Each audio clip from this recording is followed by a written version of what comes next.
My name is Claire Harmon. I was 28 years old the day my mother chose a backyard barbecue over my medical school graduation. I remember standing in a cramped bathroom stall at Washington University, balancing my phone between my shoulder and cheek so my tears wouldn't smudge the makeup I'd done myself. Outside, I could hear the crowd roaring. Inside, all I could hear was my mother's voice saying, "We already ate, sweetheart." A picture followed. A long table in my parents' backyard, loaded with ribs and brisket, people laughing with red cups, and my older brother at the grill. The caption read, "So proud of you, the best pitmaster in the city." No, "Good luck, Claire." No, "We're on our way." Just smoke and a celebration I wasn't invited to. My fingers shook as I hit call. "Mom, my ceremony starts in 10 minutes. I could hear music and chatter in the background. "Oh, sweetheart, don't be so sensitive," she said. "We're doing something special for your brother today. We can watch the live stream later." I swallowed hard. "It's my medical degree, Mom. 8 years. You promised." My father's voice cut in. "Claire, don't be dramatic. Your brothers worked hard too." That was the moment something inside me snapped. I looked at my reflection. Cap, gown, honor cords, the life I'd built with no help from them, and realized I had been an extra in my own family's story for 28 years. That was the last phone call I ever made as Claire Harmon. By the time I was standing in that bathroom, I'd lived 28 years of being the second choice Harmon. My parents built their identity around smoke and sauce. Harmon's backyard barbecue was our family religion. My brother could burn ribs and my mom would gush, "Look at him, he's a natural." I brought home science fair trophies, full scholarships, published research. The most I got was, "That's nice, sweetheart. Don't forget to help your brother at the register tonight." While they bragged about Mike's famous brisket, they couldn't remember the name of my residency coordinator. That phone call didn't come out of nowhere.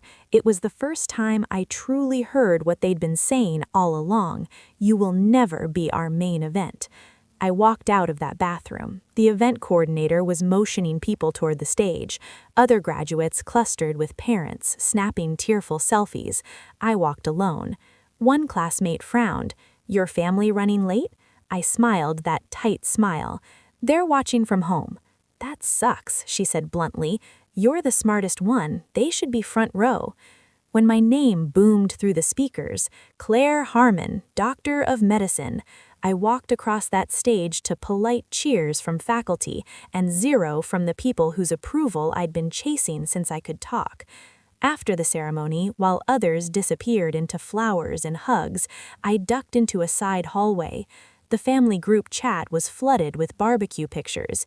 Mike in front of a banner. "Mike Harmon, King of Smoke." Comments from relatives. "So proud of our star." Not a single message about my degree. I opened a different app, the legal name change form I'd bookmarked months ago. I stared at the blank fields, then typed, "Dr. Maya Bennett," a name I'd scribbled in notebook margins for years. Standing there in my doctoral gown, I decided that someday was now. Within a month, Claire Harmon was a legal footnote, and Dr. Maya Bennett had a one-way ticket to Seattle. I'd accepted a position at a public health data company tracking disease outbreaks. I told my parents in a short email, "I graduated, I'm changing my name professionally and taking a job in Seattle. I wish you all the best with the restaurant." My mom wrote back 2 days later, "Seattle? That's far. We thought you'd come home and help Mike expand. He could use your brains for the numbers side. Anyway, congrats." My father sent a thumbs up. My brother didn't reply. Seattle didn't care who my brother was. Seattle cared about data. On my first day at Northwatch Analytics, my manager grinned.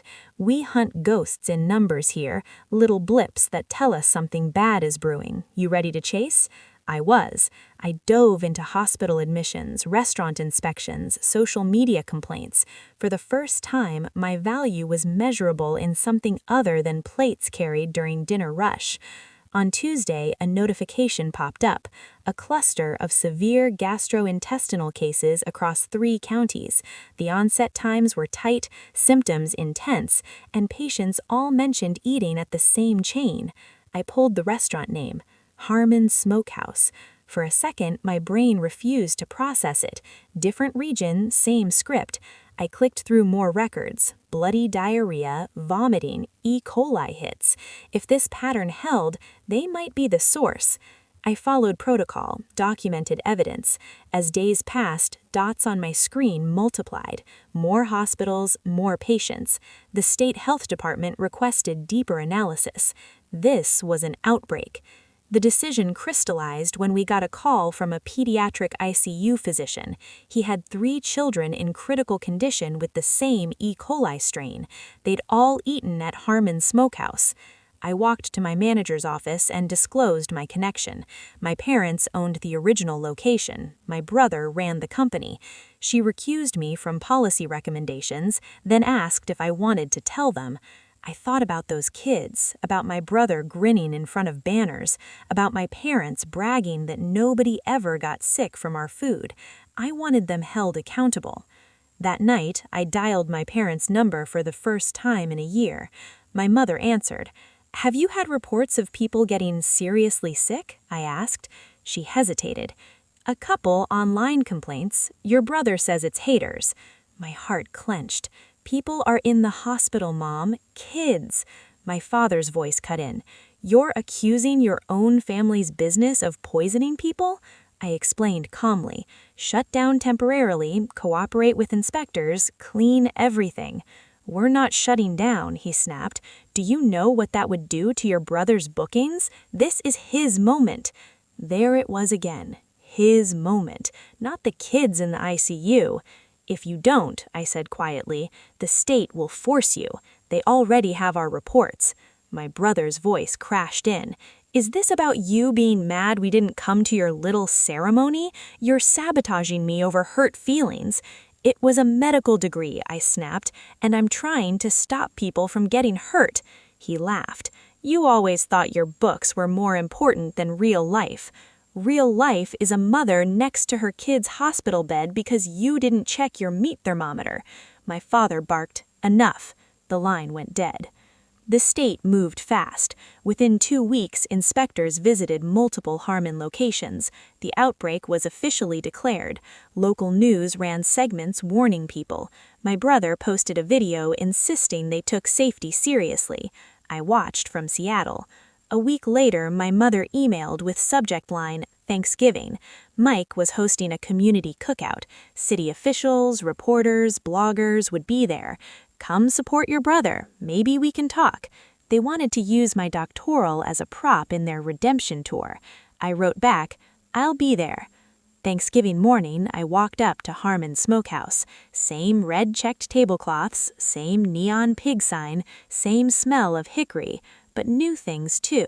Banners about safety, hand sanitizer stations, staff wearing branded gloves, all theater with no mention of hospitalizations. Mike spotted me from the stage. "Maya, you made it," he boomed into the mic. "Everyone, this is my sister, the doctor. She's here to show real science is on our side." The crowd clapped. My mother whispered, "Just smile, sweetheart, this is important for us." "Is it important for the families in the ICU?" I asked quietly. Her face tightened. The event began. Free samples, live music, news cameras circling. Mike strutted, tossing phrases like unfounded allegations into interviews. I watched until my phone buzzed. "We're here 10 minutes." The state health investigator. When they decided to serve shutdown orders, they'd asked if I wanted to be present. I said yes. 10 minutes later, the music cut out. Officials in state jackets walked toward the stage. The crowd murmured. Mike's smile flickered. The lead investigator stepped to the mic. "Effective immediately, all Harmon Smokehouse locations are ordered to cease operations. Failure to comply will result in fines and potential criminal charges." The air left the parking lot. People gasped. Someone shouted, "My kid got sick here." My mother went pale. "There must be a mistake." The investigator glanced at me. We have independent analytic reports that helped track this quickly. Thanks to those, we may have prevented additional hospitalizations. Mike turned on me like a storm. You did this. You brought them here. No, I said calmly. Your food safety practices brought them here. I just refused to look away. We're your family, my mother cried. How could you side with strangers? I looked at the crowd, parents holding kids close, reporters scribbling. Those strangers trusted you not to poison them. You skipped my graduation for a barbecue, and now your barbecue is why someone else's child might never graduate from anything. For once, no quick comeback, just 3 Harmons on a stage, finally outnumbered by truth. The fallout was what my parents had feared. Within weeks, Harmon Smokehouse was all over news, not for brisket, but for the outbreak. Civil suits piled up. Health department fines were demolition charges. Mike lost sponsorships, his TV segment. My parents sold 2 of 3 houses to cover legal fees. I didn't feel revenge. I felt grim relief that actions had consequences. The whistleblower case went through because I documented everything. I was eligible for a portion of penalties. I started a nonprofit offering food safety training and legal resources for restaurant workers afraid to speak up. The empire that treated me like unpaid labor now funded protecting other workers. Months later, I received a letter in my mother's handwriting. She wrote they were closing the original Harmons indefinitely, that they'd lost almost everything, that Mike wasn't speaking, was drinking too much. Near the bottom, maybe we should have listened earlier, maybe we should have gone to your graduation. I sat with that letter long, not because it healed anything. There was no real apology, no understanding of years spent treating me like a backup singer, but because it confirmed what I'd needed since that bathroom stall. I'd been right to choose myself. I wrote back briefly, open to honest conversations that took responsibility, not to pretending none of this happened. I didn't hear back. For the first time, the silence didn't feel like punishment, it felt like peace. I didn't burn my family's empire out of spite. I turned on lights in a kitchen they insisted was spotless, even as people got sick at their tables. In doing so, I finally stepped out of the smoke and into my own life.